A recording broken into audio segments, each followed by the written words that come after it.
What's going on, guys? Zuko back with another War Within video. Hope you're all having a fantastic day. I want to talk about the recently announced tier set bonuses in the War Within for Season 1 of the expansion. I'm not going to talk about all of them today. I just want to focus on Shamans because the bulk of the tier set bonuses that we got are pretty bad. Like, honestly, they're just objectively bad. They're very, very boring. And if they're not super boring, then they might have one interesting thing. There's a few sets that are kind of sort of interesting that have a couple of interesting ideas, but by and large, they are pretty bad. Like Havoc Demon Hunter, you have a chance to reset the cooldown on Blade Dance. Actually kind of cool. None of the Druid ones were interesting. The Evoker ones are just the Evoker ones. There's like an Ice Lance one that makes Frozen Orb do a lot of damage, which was kind of cool. But they just, I don't know, they were definitely being very, very, very conservative with the tier set bonuses because they're scared of the power grind, the amount of power gain that we're going to get as a result of the hero talent trees that we're getting. So I understand what's happening here. Like, we're getting hero talents. Those are going to be a massive boost in damage. And they want to be really safe with the Season 1 tier set bonuses and not go too crazy. But I feel like they could have put a little more thought into them and tried harder because they're very boring, except for one set. And I think Shaman lucked out like on all fronts. I'm not even kidding. The Ali Shaman one is actually really cool. Earth Shock, earthquake damage does extra, and then extra crit damage is actually pretty good too, considering we can play Stormbringer as Ellie and you can get more crit damage. Actually not bad at all. Enhancement, I think, got the best tier set bonus, the most interesting tier set bonus by far of any of them, and we're gonna look at it right now. Storm Strike, Lava Lash, Ice Strike, Crash Lightning all do more damage. So no matter what build you're doing, you're going to get more damage, okay? You're doing an Elementalist build with Ice Strike and Frost Shock and Lava Lash, you're getting more damage. You're doing a Storm Strike build, you got your Crash Lightning and your Storm Strike. Those are doing more damage. That's great. Feral Spirits last 100% longer. Holy moly. This is really crazy, okay? This is really crazy. Let me tell you why. For both hero talent trees, having your wolves up for a long amount of time is really good. Having your wolves up for longer is extremely good. Number one, you get a feral spirit from Stormbringer. Whenever you cast Tempest, you get a nature feral spirit that buffs for until canceled. That guy benefits from this, and he is lasting for a lot longer.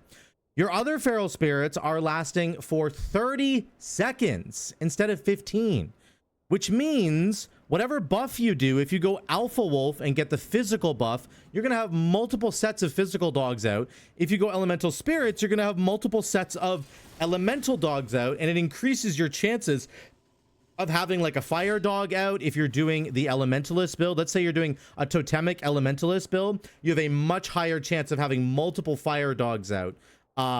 Or you're going to have nature dogs out to increase your lightning damage, of course, and then frost dogs out to increase your hailstorm, frost shocks. You're going to have multiple of those. For the storm build, I think you could run either set of wolves. I think Alpha Wolf is perfectly fine. I'm a little scared to jump down there because I feel like it's going to DC on me, but we're going to try. Let me show you with this storm build the amount of dogs that you can have up at a time, and then I'll show you Totemic because I think there's actually a really, really good thing that might happen with Totemic as well. Let's summon our dogs, okay? And then we got them up. You can see they're up for 25 seconds still at the top there. It's insane how long they're up for. And we're going to cool them down. I guess I could pop Bloodlust just to, like, get a better sense, right? Let's cool them down. If we have more haste, this would obviously be way better. But there you go. There, our dogs are back. We're going to summon them again. And look, we have overlapping dogs now. We're going to do Tempest. You can see the bottom here. We have 2 fire dogs and 2 nature dogs. Now we have a frost dog and a nature dog. We have our Tempest. Our Tempest dog is up, which is really cool. So we're going to get extra nature damage for free there. And again, once we get like a deeply rooted proc, our the amount of wolves we're going to be summoning is going to skyrocket because you generate and consume so many Maelstrom weapon stacks with that. Let me build this up here. We got a Tempest again. Boom. Get a couple channeling. Then we get another Tempest. Holy moly. There's another dog. Look at all the nature dogs we have out right now because of our Tempest procs. That's buffing all of our lightning damage. We have fire dogs out right now. We have our regular dogs out right now. 1, 2, 3, 4, 5. There's 5 buffs right now. 6 buffs right now.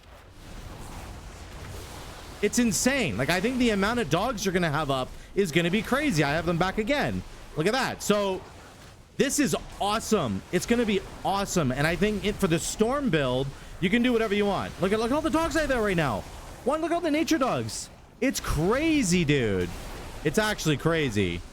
And they're all going to buff your damage. So if you're doing this nature build, I genuinely think you could do elemental spirits, and you're gonna have nature dogs. Like, the chances of you not having a nature dog is basically impossible. I mean, it's crazy how much you can have them up and available. I'm still in combat for some reason. There we go. Now, if you switch to the totemic build, I think there's also something you could do here. Let's say we do a more physical oriented build with the totemic. Let's go alpha dogs, 2 points in legacy. We have to get our totem. I think I need lava lash now instead of ice strike. We're not going to get any fire stuff. I just want to try this physical. Oh no, I am going to take this. Actually, I'm going to take fire nova. Let's try that, and then we switch to totemic. So watch what we do here. I don't know if this is actually going to be a build. I just want to let you understand what's going on here. The amount of physical dogs that you can get up to do. Did it brick on me? Hold on, give me a second here. It's being weird, switching talents and stuff like that. It like works, and then sometimes it doesn't work, and then it's anyway.